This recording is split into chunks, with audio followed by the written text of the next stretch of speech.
Hello students, देखो आज हम लोग चैप्टर 4 का एक्सरसाइजेज करेंगे। लास्ट के 3 वीडियो में मैंने सॉल्व एग्जाम्पल ऑब्जेक्टिव 1 ऑब्जेक्टिव 2 कर लिया है, ठीक है। अब हम लोग एक्सरसाइज के क्वेश्चन करेंगे। ज़्यादा क्वेश्चन नहीं है, पर जो है उसको कर लिया जाए अच्छे से, ठीक है। उसके बाद फिर चैप्टर 5 का क्वेश्चन चालू करेंगे, ठीक है।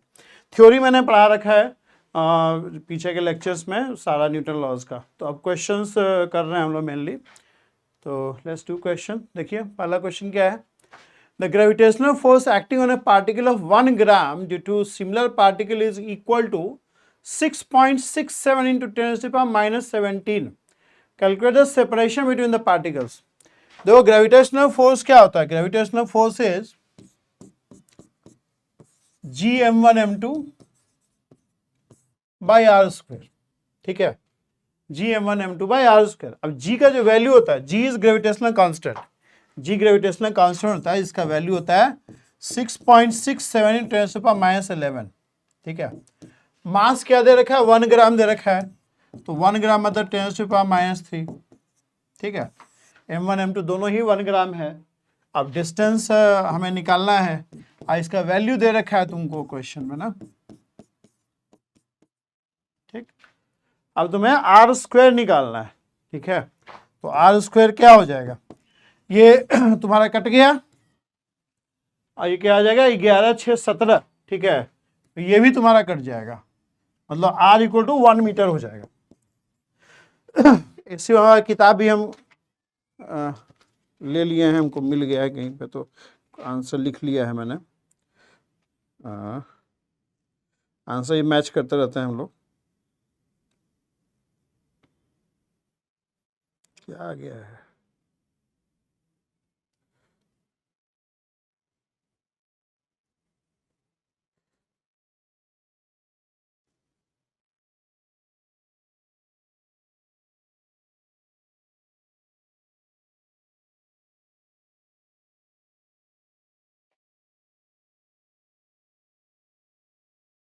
हम्म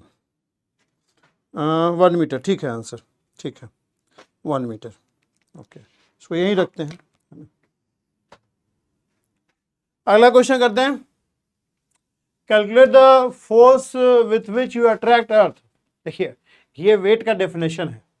force with which earth attracts you is your weight, ठीक है। कोई आदमी, जैसे ये अर्थ है, ये आदमी है, तो अर्थ जो फोर्स लगाता है, net force exerted by earth is equal to your weight. तो अगर अर्थ आप पे mg फोर्स लगा रहा है तो आप भी अर्थ पे mg फोर्स लगाओगे। एक्शन रिएक्शन फोर्स है। अगर अर्थ आप पे mg फोर्स लगा रहा है, अगर आपका मास m है, तो if earth exerting mg force on you, you will also exert mg force on the earth in opposite direction. Earth आपको अपने डायरेक्शन में पुल कर रहा है, तो आप अर्थ को अपने डायरेक्शन में पुल करोगे। लेकिन ये mg फोर्स अर्थ के लिए तो बहुत छोटा फोर्स है ना, क्योंकि mg m क्या है, मास ऑफ द मैन है, ठीक है। तो mg by mass of the earth करोगे तो ऑलमोस्ट जीरो हो जाएगा। तो the calculate the force with which you attract the earth, you attract the earth with a force equal to your weight, because earth attract you with a force equal to your weight. Earth चूंकि आपको mg force से attract करा, तो आप भी अर्थ को mg force से attract करेंगे, ठीक है। इसका कोई ऐसा कैलकुलेशन नहीं है। At what distance should the two charges each equal to 1 coulomb be placed so that force between them is equal to your weight? आपका वेट दिया नहीं है तो सिर्फ क्वालिटेटिव डिस्कशन ही हो सकता है, ठीक है। फोर्स बिटवीन टू चार्जेस का डेफिनेशन क्या है, 1/4πε0 Q1 Q2 by R square. अब ये कांस्टेंट है, इसका वैल्यू याद रखो आप, 9 × 10⁹ होता है। Q1 Q2 1 कूलम्ब है upon R square equals to your weight. अपना वेट का बराबर लिख दीजिए, कितना वेट है लिख दीजिएगा इसमें।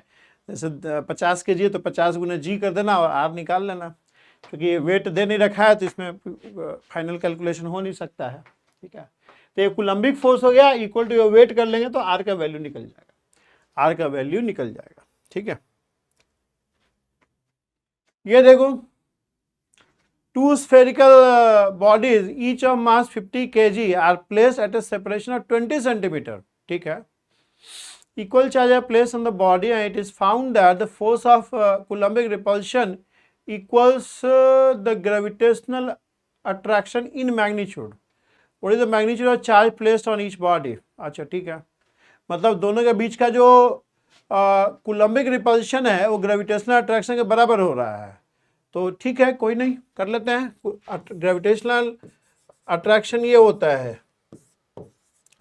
अब कूलम्बिक रिपल्शन 1/4πε0 को तो हमने Q1 Q2 सॉरी 9 × 10⁹ से इक्वेट कर दिया। तो बोल रहा है मैग्नीट्यूड ऑफ चार्ज क्या है, चार्ज इक्वल चार्ज हमने प्लेस किया है, ठीक है, तो ये तो कैंसिल ही हो जाएगा r²। अब g का वैल्यू निकाल लो, g का वैल्यू पुट कर दो 6.67 इंटू -11। मासेस क्या है भाई, दोनों का मास 50 kg है, 50 × 50 कर दीजिए, ये कर लीजिए 10 × 10⁻⁻, 9 × 10⁻⁹, और क्यू भी दोनों का सेम है, Q² हो जाएगा। तो Q² का वैल्यू क्या आ जाएगा तुम्हारा 6.67 इंटू 10⁻11 गुने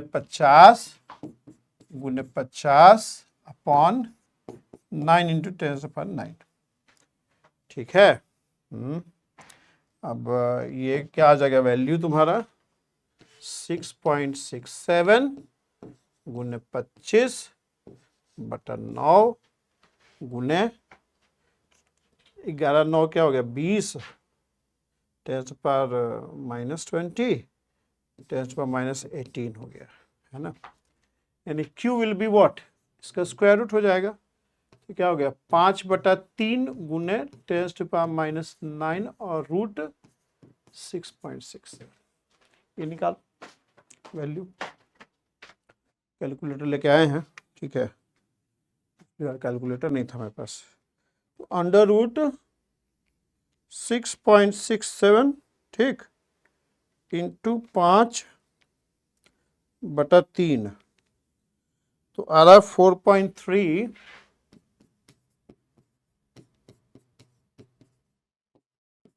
कूलम। आंसर चेक कर लेते हैं, ठीक है 4.3 इंटू 10⁻⁻9 कूलम, ठीक है, सही आंसर। ठीक है, ओके, समझ में आ रहा है, कुछ नहीं है, फार्मूला बस वैल्यू पुट करने वाला क्वेश्चन है।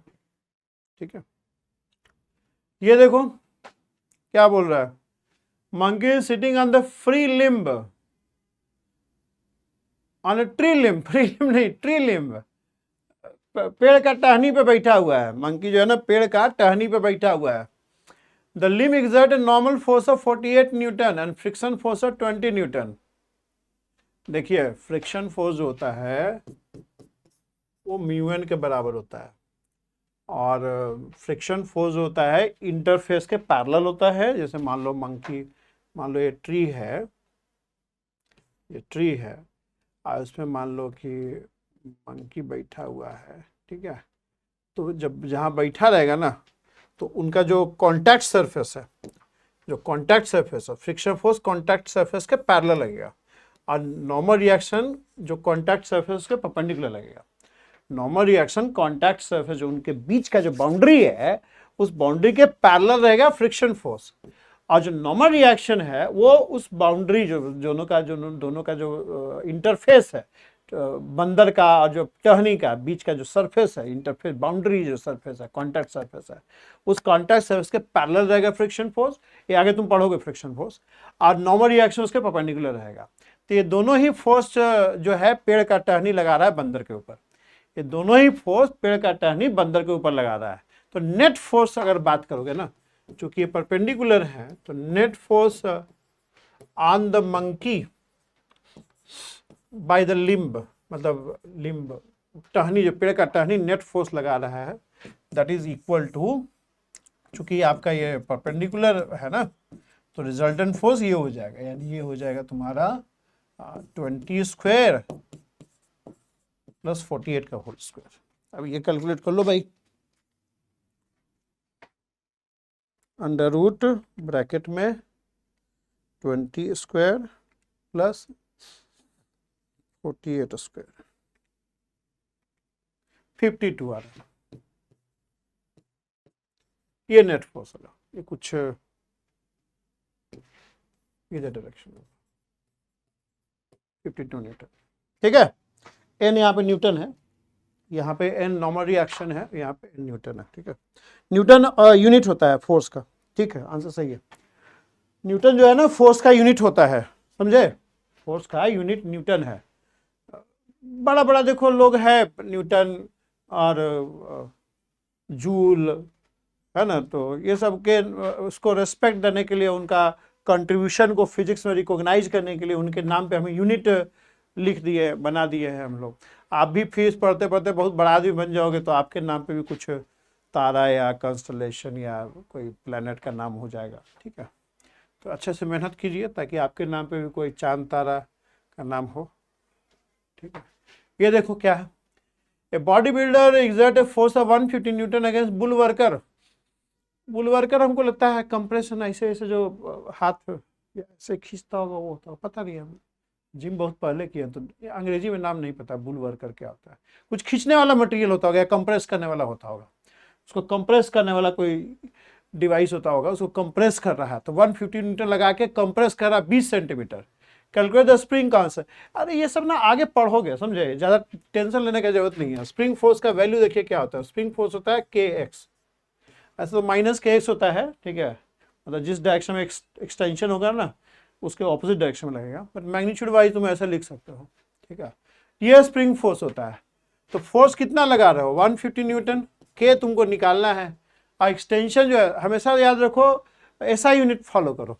ठीक है, ऐसा यूनिट में जो मास होता है वो हम लोग केजी में लिखते हैं, लेंथ को मीटर में लिखोगे। ठीक है, और फोर्स न्यूटन में होगा,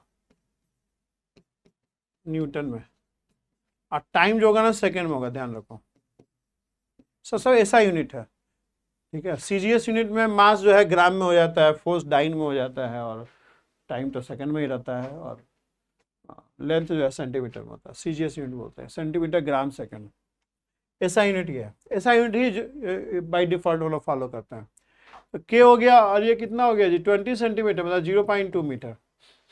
0.2 मीटर कितना बन जाएगा ये, के विल बी 150, 0.2 पॉइंट हटाओगे तो 1500, 750 हो जाएगा, 750। अब यूनिट का बात करोगे तो न्यूटन हो गया उधर, और इधर मीटर हो गया। तो आंसर चेक कर लेता है। ठीक है, सही है। ठीक है, सिंपल है। नेक्स्ट चैप्टर में बढ़िया क्वेश्चन सब आएगा, इजी इजी है। ये देखो क्या है, a satellite is projected vertically upward from the earth station. At what height from the earth surface will the force on satellite due to earth will be reduced to half of its value on the earth station? Earth station में force कितना लगता है भाई, earth station में force होगा वो G, मान लो mass of earth capital M है, सैटेलाइट का स्मॉल एम है। ठीक है, तो रेडियस ऑफ द अर्थ के बराबर लगेगा force. This is force acting on the earth station. ये small M mass of satellite है, capital M mass of earth है, आर हो गया रेडियस। भाई अर्थ के स्टेशन पे तो ये अर्थ पे ही रहेगा ना भाई, मान लो मास एम है सैटेलाइट का। अब यहां से मान लो एच दूरी पे रहेगा, सपोज करो यहां चला जाएगा, तो फोर्स क्या हो जाएगा, G M M R plus H का होल स्क्वायर। अब ये क्या बोल रहा है, at what height above the earth surface the force on the satellite is reduce to half of its value. ये क्या हाइट पे ये जो फोर्स अर्थ लगा रहा है वो अर्थ का फोर्स, अर्थ पे जो फोर्स लगा उसका हाफ हो जाएगा। इक्वेशन हम लोग बना दिया ऐसे। ठीक है, तो जी एम एम तो तुम्हारा कट ही जाएगा, ये क्या आ जाएगा, आर प्लस एच का whole square is 2r square, मतलब R plus H is √2r, मतलब h will be √2 - 1 into R. तो निकालो, √2 हो गया 1.414, 1.414 - 1 इंटू 6400 किलोमीटर, तो ये आ रहा है 2649.6 किलोमीटर, क्योंकि आर हम लोग किलोमीटर में लिए हैं तो ये भी किलोमीटर में हो जाएगा। ठीक है,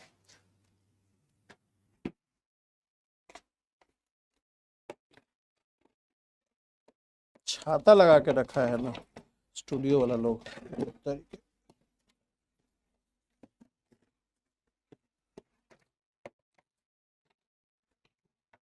लाइट लगा दिया है, थोड़ा ना बोर्ड चमके नहीं, उसके लाइट लगा दिया है लोगों ने। 2650 किलोमीटर है।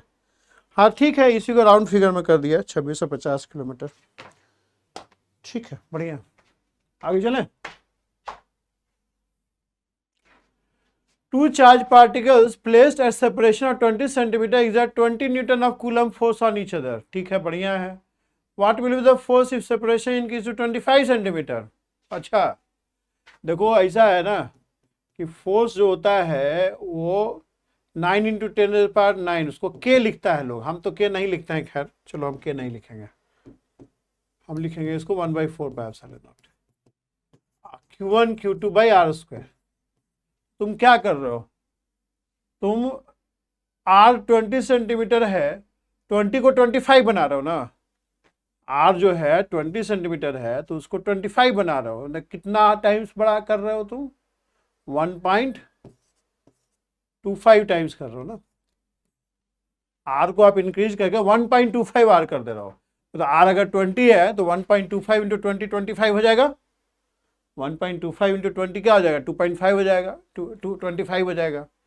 तो if you are increasing R to 1.25 R, the force will go to what, force will, अगर ये आर नॉट कर दो, then force will go to 1.25 का होल स्क्वायर। नहीं भाई, इसको 1.25 टाइम्स कर दोगे तो ये फोर्स है 1.25 टाइम्स का स्क्वायर डिक्रीज कर जाएगा ना। जैसे आर को 2 आर कर दो तो फोर्स 1/4 हो जाएगा। अगर आर को 1.25 आर कर दोगे तो it will go to 1.25 times square, नीचे डिनोमिनेटर में आ जाएगा। तो वही कर लेते हैं, तो उससे भी बन जाएगा हमारा। तो ये एफ नॉट क्या है, शुरू में फोर्स हमारा 20 न्यूटन था, अब भागा कर दिए 1.25 का स्क्वायर। ठीक, 12.8 न्यूटन हो जाएगा।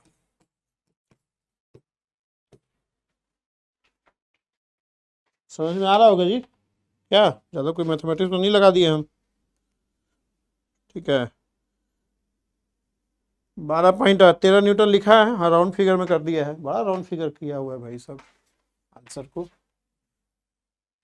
ये देखो next question, the force with which earth attract an object is called weight of the object. बढ़िया बात है। Calculate the weight of the moon from the following data. करते हैं। The universal constant of gravitation G is this. ठीक है, ये याद भी रखिए आप लोग। Mass of moon is this, mass of earth is this, distance between earth and moon is this.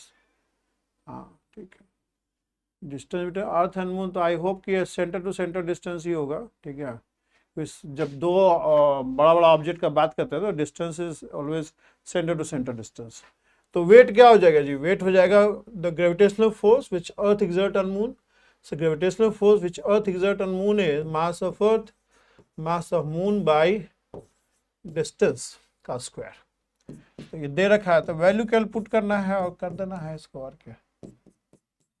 Mass of अर्थ भी दे रखा है तुमको, कितना दे रखा है भाई, 6 इंटू 10⁻²⁴। मून का 10.36 इंटू 10⁻22। ठीक, और डिस्टेंस जो है 3.8 इंटू 10⁵ किलोमीटर, और किलोमीटर को मीटर में करोगे तो ये आ जाएगा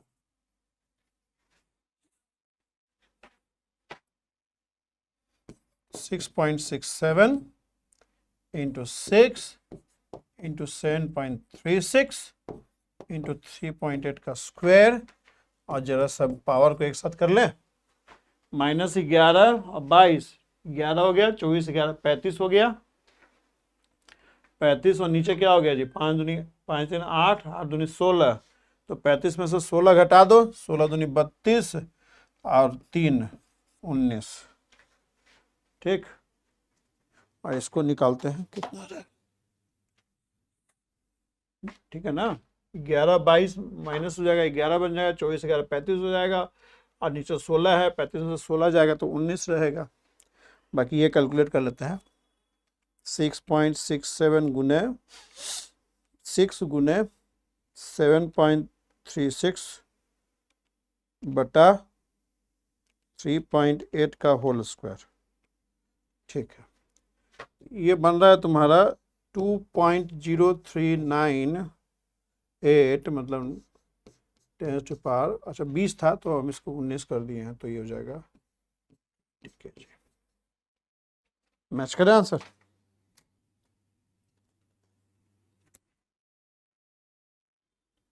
ठीक है, इसको 2 लिख दिया है। ठीक है, इस चैप्टर में बहुत राउंड फिगर किया हुआ है सब कुछ, सही है, सही है। ठीक है जी, कोई डाउट? डाउट है तो ऑप्शन है आपके पास, जहाँ भी लेक्चर पढ़ रहे हैं, यूट्यूब पे पढ़ रहे हैं, कोर्स में पढ़ रहे हैं, जहाँ ही पढ़ रहे हैं। अब देखो सारा मतलब ये टीम डिसाइड करता है कि किसको यूट्यूब पे डालना है, नहीं डालना है। ठीक है, अगर यूट्यूब पे देख रहे हो तो भी आप क्वेश्चन पूछना है उसमें। ठीक है, क्वेश्चन पूछना चाहिए, है ना। आपका जो उम्र है ना, इसमें क्वेश्चन पूछना बहुत इंपॉर्टेंट है। अभी जैसे क्वेश्चन पूछने वाला एटीट्यूड नहीं रखेंगे तो आगे भी बड़ा मतलब निर्जीव सा हो जाएगा लाइफ, है ना। तो always be curious, be ask question. The question you may think it to be silly is not always silly question. ठीक है। Find the ratio of magnitude of electric force or gravitation between the two. Ratio of magnitude of electric force to gravitational force between two proton. तो पहले निकाले थे शायद, क्या बोला, electric force to बटा ग्रेविटेशनल फोर्स। इलेक्ट्रिक फोर्स क्या होता है भाई, के क्यू बाय 2 प्रोटॉन के बीच में, तो 9 × 10⁹, चलो फार्मूला भी लिख लो, कोई नहीं, 1/4πε0। और ग्रेविटेशनल फोर्स क्या है, Gm1m2 बाय r स्क्वायर, तो r स्क्वायर का कट जाएगा, ये क्या बन जाएगा 9 × 10⁹, और q क्या हो गया, प्रोटॉन पे चार्ज कितना होता है 1.6 × 10⁻⁻19 कूलम का होल स्क्वायर, और ये हो गया 6.67 × 10⁻⁻11। मास क्या हो जाएगा जी, मास इज ऑल्सो 1.6 × 10⁻⁻27 का होल स्क्वायर। ठीक है, ये क्या बन जाएगा बताओ, 1.6 तो स्क्वायर है तो ये सब तो कट जाएगा, ये हो जाएगा 9/6.67, और 10 वाला पावर क्या हो जाएगा, ये क्या हो गया 19 दूनी 38, 38 में से 9 गया, कितना हो गया -38 में से 9 हो जाएगा तो -29 हो गया, -29 और 11 प्लस हो गया, तो -29 में 11 प्लस कर दोगे तो -18 हो जाएगा, है ना। और ऊपर से 54 जा रहा है, अरे क्या क्या बोल रहे हैं हम, ऐसे करो 9 हो गया और -38 हो गया प्लस 11 हो गया और प्लस 54 हो गया।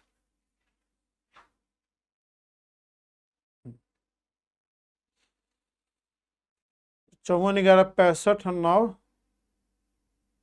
74, और 74 में से 38 गया, 74 में से 38 जाएगा तो कितना बचेगा 38 नहीं 40 34 और 2 36 बचेगा, है ना, 36 बचेगा, 10⁻36, और ये भागा दे दिया जाए एक बार, 9/6.67 1.35 × 36, ये रेशियो हो जाएगा भाई।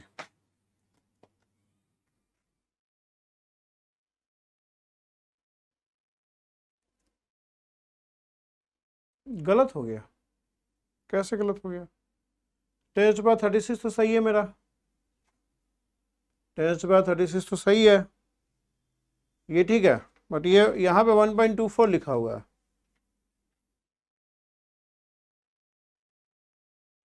यहाँ उसका कुछ वैल्यू हमने कम बेसी लिया होगा, इसलिए आ रहा होगा।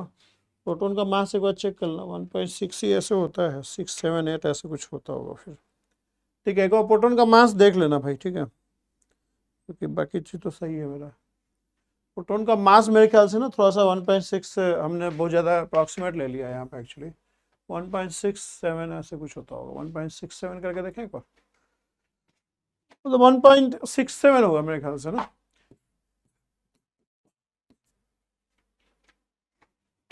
आ जाएगा ऐसे, देखते हैं को, मतलब 1.67 1.6 अपॉन 1.67 करना पड़ेगा ना एक तरह से, 1.6 अपॉन 1.67, ठीक है, ये आ गया, स्क्वायर कर दो, ठीक है, गुने 1.35, हाँ ठीक है, 1.67 ले लोगे सही आ जाएगा। 1.67 लोगे तो आंसर बिल्कुल मैच कर जाएगा। प्रोटॉन का मास जो है ना 1.6 के बजाय 1.67 ले लेना, ठीक है, हाँ तो सही हो जाएगा। ऐसे तुमको एग्जाम में अगर इस तरह का पूछेगा ना कुछ, तो प्रोटॉन का मास दे देगा आपको, ठीक है, हाँ वो सब शुरू में डेटा दे देते हैं, जो जो यूजफुल डेटा होता है ना वो एग्जाम में दे दिया जाता है। तो ये तो बुक का सवाल है, तो बुक में मतलब अंदर होगा, ठीक है। ये देखो क्या है, average separation between proton electron in H atom is 5.3, 0.53 angstrom होता है, जानते हैं हम लोग, ठीक है। ये calculate coulombic force between them at this separation, proton electron के बीच में, ठीक है, कर लेंगे चलो। When the atom goes to first excited state, average separation increases to 4 times, 0.4 time, average separation 4 times बढ़ जाता है, ठीक है। एन स्क्वायर पर डिपेंड करता है, तो ग्राउंड सेट में एन इक्वल 1 होता है, तो मतलब जो आर एन होता है ना, n is number of orbit, n is principal quantum number, ground से n इक्वल 1 होता है, सेकंड एल के सेल में n इक्वल 1 होगा, एल सेल में n इक्वल 2 हो जाएगा, फर्स्ट एक्साइटेड में तो एल सेल में चला गया, ठीक है, 4 times of the ground set value. And what is the Coulombic force in this state, तो कूलम्बिक फोर्स 4 टाइम्स बढ़ गया तो 16 टाइम्स घट जाएगा, आर स्क्वायर पे डिपेंड करता है इनवर्सली, आर स्क्वायर पे इनवर्सली डिपेंड करता है, पहले तो निकाल लो, ठीक है, के का वैल्यू हो जाता है 9 और चार्ज बराबर है भाई 1.6 इंटू 10⁻19 है, मतलब इलेक्ट्रॉन और प्रोटॉन दोनों पे चार्ज जो है मैग्नीट्यूड वाइज सेम रहता है, साइन वाइज ऑपोजिट रहता है, तो Q1 Q2 magnitude wise is same, और डिस्टेंस क्या है भाई 5.3 इंटू 10⁻11 का होल स्क्वायर, तो कर लेते हैं इसको कैलकुलेट, 9 इंटू 1.6 का होल स्क्वायर गुने 10⁻38 और 5.3 का होल स्क्वायर इंटू 10⁻22, कैलकुलेट कर लो इसको, जो क्या आ रहा है 9 गुने 1.6 का स्क्वायर 2.56 होता है, भागा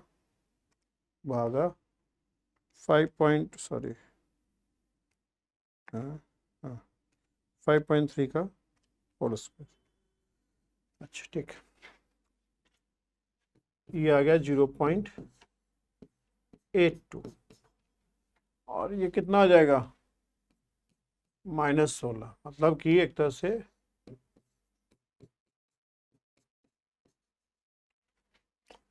सॉरी 17 हो जाएगा ना, 8.2 करोगे तो 17 हो जाएगा, ठीक है।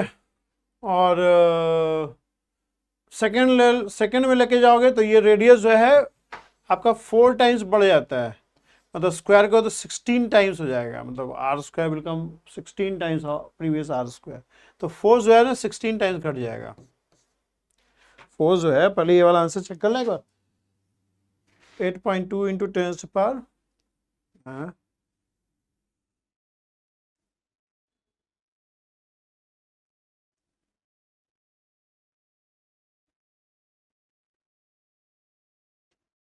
अच्छा, हाँ हाँ हाँ, एक जगह देखो छोड़ दिए हम लोग ना, ये छोड़ दिए हम लोग, ये इंटू 10⁻9 आएगा, इसलिए आंसर भी रख लिए हैं, कहीं कोई एरर होगा तो पता चल जाएगा, पहले बाद में लोग बताते थे कि अच्छा यहाँ एरर कर दिया, 9 8 17 10⁻8 हो जाएगा, ठीक है, ये आंसर हो जाएगा।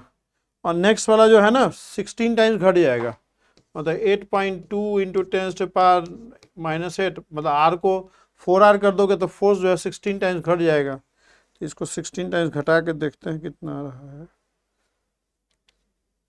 सॉरी 8.2 भागा 16, ये हो जाएगा 5.125 गुने 10⁻9 न्यूटन। ठीक, यही आंसर भी है। ठीक है, आंसर सही है। ठीक है, ओके, सिंपल बेसिक क्वेश्चन है इस चैप्टर में। नेक्स्ट चैप्टर में थोड़ा सा अच्छा क्वेश्चन आएगा। क्या बोल रहा है देखो, geostationary orbit of the earth is at a distance of 36,000 kilometre from earth surface. Earth surface से 36,000 है, मतलब सेंटर से जो होगा उसमें रेडियस जोड़ना पड़ेगा। जब GMM/r स्क्वायर निकालते हैं ना तो r distance from the centre of the earth होता है। Find the weight of 120 kg equipment placed in geostationary satellite. तो वेट क्या हो जाता है, weight is what, g into mass of earth into mass of the object upon r square, where r is distance of the object from the center of the earth. r is distance of the object from the center of the earth. center of the earth से दूरी होगा ये, ठीक है। मास of अर्थ नहीं दिया तो कोई बात नहीं। देखो हम लोग को g पता है, अर्थ पे क्या होता है 9.8 होता है, ठीक है। और g का वैल्यू क्या होता है, GM/r square. g is what, force point mass, ये फोर्स है, अपॉन मास कर देंगे तो g का वैल्यू आ जाएगा अर्थ के ऊपर। अर्थ के ऊपर, तो अर्थ का ऊपर मान लो रेडियस है, सपोज करो अर्थ का कैपिटल R दे रखा है आपको, ठीक है। तो एक तरह से GM क्या हो गया, GM is GR square, where R is the radius of the earth, where R is radius of the earth, और G is the acceleration due to gravity on the surface, acceleration due to gravity on the surface. ऐसे कर लो, ठीक है, समझ में आ रहा है आपको। ये G का value on the surface of the earth है, R is radius of the earth, earth का रेडियस है, तो आपको रेडियस ऑफ द अर्थ दिया हुआ है तो उसको यूज कर रहे हैं हम लोग, ठीक है। Okay fine. आइए, स्मॉल r क्या होता है, सेंटर ऑफ द अर्थ से दूरी होता है, सेंटर ऑफ द अर्थ से दूरी होता है, मतलब ये अर्थ है तुम्हारा, ठीक है। ये मान लो स्पेसशिप है, ठीक, इसमें मान लो तुम कोई ऑब्जेक्ट रख दिए हो तुम 120 kg का, तो जो ये कैलकुलेट करोगे ना वेट, तो आज जो डिस्टेंस होता है सेंटर ऑफ द अर्थ से होता है। तुमको क्या दिया हुआ है, तुमको ये हाइट दिया हुआ है, ये हाइट कितना दिया हुआ है, 36,000 किलोमीटर, और ये तुमको 6400 किलोमीटर है। तो जब जहां पे ऑब्जेक्ट रहता है ना उसका दूरी रहता है सेंटर से, वो वेट होता है ऐसे। और सरफेस ऑफ द अर्थ पे जो वैल्यू होता है जी का, जी एक्सेलरेशन टू ग्रेविटी होता है, वेट अपॉन मास, तो ये होता है आपका। यहाँ पे R radius of the earth हो गया, अर्थ सरफेस पे हम लोग जी का वैल्यू जानते हैं ना, चूंकि अर्थ का रेडियस पे हम लोग अर्थ का सरफेस पे हम लोग जी का वैल्यू जानते हैं, और जी का फार्मूला ये हो गया ना, जी का फार्मूला ये हो गया, जान पढ़े होंगे 9वीं क्लास में भी पढ़ाता है लोग। तो क्या हो जाएगा 9.8, और आर क्या हो जाएगा, रेडियस ऑफ द अर्थ, यानी 6400 किलोमीटर गुने 10⁻³ का होल स्क्वायर। अब मास 120 kg है, और आर क्या होगा, radius sorry centre of the अर्थ से दूरी हो गया 120 kg बॉडी का, तो कितना हो जाएगा 36,000 प्लस 6400, ये कितना आ जाएगा 0 0 4 6 6 12 4 42400 का गुने 10⁻³ का होल स्क्वायर। ये सब कटा दो, 2 0 भी कट जाएगा, ठीक है। ये आ जाएगा 9.8 गुने 64 का स्क्वायर गुने 120 अपॉन 424 का स्क्वायर। कैलकुलेट कर लेते हैं एक बार, देखते हैं कितना आता है। देखो तो यही 120 kg का इक्विपमेंट सरफेस ऑफ द अर्थ पे होता है, तो 1200 न्यूटन इसका वेट होता है।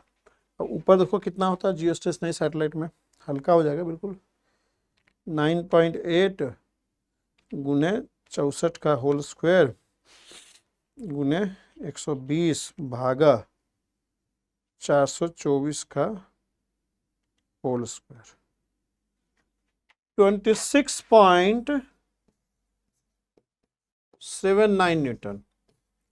राउंड फिगर में 27 न्यूटन इसका हो जाएगा, राउंड फिगर में 27 न्यूटन फोर्स है, ठीक है, 27 न्यूटन फोर्स हो जाएगा, ठीक है। तो देखो 120 kg का जो ऑब्जेक्ट है वो अर्थ से को दूर लेके जा रहे हैं, तो उसका वेट घट रहा है क्योंकि आर आपका बढ़ रहा है ना, तो जियो स्टेशनरी सैटेलाइट में 27 न्यूटन उसका वेट है, मतलब कि केजी के टर्म से बोले तो 2.7 केजी उसका वजन है। केजी के टर्म से अगर बात करोगे ना, यूजुअल हम लोग लाइफ में केजी के टर्म से बात करते हैं, तो 2.5 केजी का 120 केजी का ऑब्जेक्ट जो है ना 2.5 केजी का दिखेगा आपको जियो स्टेशनरी सैटेलाइट में। ठीक है, ठीक है, तो आई थिंक दैट्स ऑल। इसमें और कोई क्वेश्चन है नहीं।